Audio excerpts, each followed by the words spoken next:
Was he a monster, a titan, a philanthropist, a robber baron? The name John D. Rockefeller brings up all of these images. He's easily one of the most polarizing and, frankly, most powerful figures in all of American history. This was a man who built an absolute empire with one hand and then turned around and gave it all away with the other. So in this explainer, we're going to unpack that paradox, the man who pretty much created the modern world of both oil and philanthropy. Okay, let's get into it. To really get your head around Rockefeller, you first have to understand the mind-boggling scale of his wealth. At his peak, his personal fortune was equal to 1.5% of the entire U.S. economy. Just let that sink in for a second. We're not talking 1.5% of all the money held by rich people. We're talking 1.5% of everything the country produced. And the crucial thing to understand here is that this wasn't just about being rich. This was a concentration of private economic power that, you could argue, has never been matched in American history.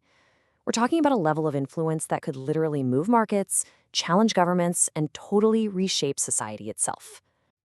And that brings us right to the heart of the puzzle, doesn't it? How could one person be remembered as both this pioneering philanthropist who basically founded modern medicine and, at the same time, a ruthless monopolist called the King of Combinations? Well, to figure that out, we've got to look at how he built his empire and then how he gave it away. You see, before the monopoly, there was the machine. And Rockefeller's early success wasn't actually built on cheating. It was built on a genuine, almost obsessive focus on efficiency. He simply built a better, smarter business. His secret weapon, his core strategy, was something we now call vertical integration. The idea is pretty simple. Instead of relying on a bunch of other businesses for supplies or services, Rockefeller decided he would just own every single step of the process himself. This gave him absolute control over quality and, more importantly, cost. And this just perfectly illustrates his method. I mean, he didn't just buy oil. He bought the forest to get the wood to make his own barrels. He built plants to manufacture his own chemicals. He even found profitable uses for every single waste product from the refining process, things like gasoline and paraffin wax. Absolutely nothing was left to chance. Every single penny was accounted for. So, what did all that efficiency actually do? Well, take a look at the cost of a single oil barrel. His competitors were paying around $3. By controlling that entire supply chain, from the tree to the finished barrel, Rockefeller cut that cost in half. Now, an advantage like that, spread across the entire business, it made him almost impossible to compete with, legally. But that wasn't enough for him. And this is where the story takes a dark turn. That incredibly efficient machine he built, it was about to be turned into a weapon. Once Rockefeller had this massive edge, he started using his power not just to outcompete his rivals, but to systematically crush them through force and coercion. He developed this whole arsenal of anti-competitive weapons. He'd use his massive shipping volume to demand secret kickbacks or rebates from the railroads, giving him an unbeatable price advantage. He started these brutal price wars in local markets to drive smaller guys into bankruptcy. And, most devastatingly, he used a tactic that was almost parasitic. It was called the drawback, and honestly, this is just wild. Here's how it worked. A rival company would ship its oil and pay the railroad, say, $1 per barrel. The railroad would then secretly turn around and pay a chunk of that dollar, the drawback, to Rockefeller's Standard Oil. His competitors were literally unknowingly paying to fund the company that was putting them out of business. Just the threat of these tactics was enough to create sheer panic throughout the oil industry. All of the independent refiners knew they just couldn't survive. And this fear led directly to an event that became infamous. They called it the Cleveland Massacre. The result was absolutely staggering.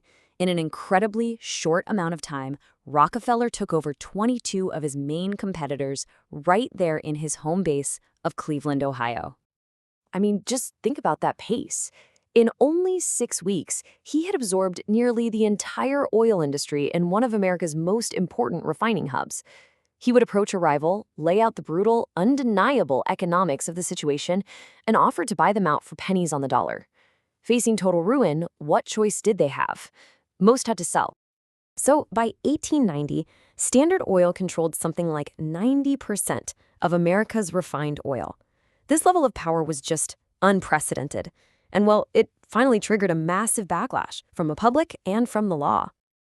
The public's anger really found its voice in an investigative journalist named Ida Tarbell, and for her, this was personal. Her own father was an independent oilman who had been driven out of business by Rockefeller. Her exhaustive 1904 expose, The History of the Standard Oil Company, just laid bare all of the company's ruthless tactics, and it lit a fire under the government to finally do something. So this all set the stage for one of the biggest legal showdowns in American history. See, the government had already passed the Sherman Antitrust Act way back in 1890 to fight monopolies. Now, fueled by Tarbell's work, the Justice Department finally sued Standard Oil in 1909. And in 1911, the Supreme Court delivered its historic verdict. The trust was an illegal monopoly, and it had to be broken up. The court ordered the massive Standard Oil empire to be shattered into 37 separate, independent companies. It looked like the end of an empire. Or was it? And here is the great irony of the whole story. The breakup created these baby standards, companies that would become giants in their own right. You might recognize some of them: Exxon, Mobil, Chevron. And because Rockefeller kept his personal stock in all of these newly independent, now competing companies, their total value went through the roof. The government's action to break his monopoly actually made him the richest man in the world. Unbelievable. Now, having retired from the day-to-day business back in 1897, Rockefeller then focused on his second career, which you could argue is even more influential: giving his fortune away. And he was going to do it with the exact same ruthless, systematic precision he used to build it. But here's the key. This wasn't just old-fashioned charity. He pioneered this whole new approach called scientific philanthropy. The goal wasn't just to treat the symptoms, like feeding the hungry. It was to use science and data to solve the root causes of society's problems, like eradicating the diseases that cause poverty in the first place. And this table really just lays it all out, doesn't it? The two sides of the Rockefeller ledger. On one side, you've got a monopoly built with secret rebates and price wars to get 90% market control. And on the other, you've got a philanthropic mission to promote the well-being of humanity. The result of his business? An antitrust breakup. The result of his giving? Eradicating hookworm in the American South, founding the University of Chicago, and completely revolutionizing medical research. And this very complex legacy was passed on to his son, John D. Rockefeller Jr. Now, he continued the incredible philanthropic work, but he also had to deal with the ugly side of the family's industrial power, like the brutal 1914 Ludlow massacre, where striking miners and their families were killed at a company-owned mine. For him, philanthropy also became a necessary tool for managing the family's public image. So in the end, we're left with this ultimate question, one that is just as relevant today as it was a century ago. Can a fortune built with such ruthless and at times brutal tactics be truly redeemed by all the good it does in the world?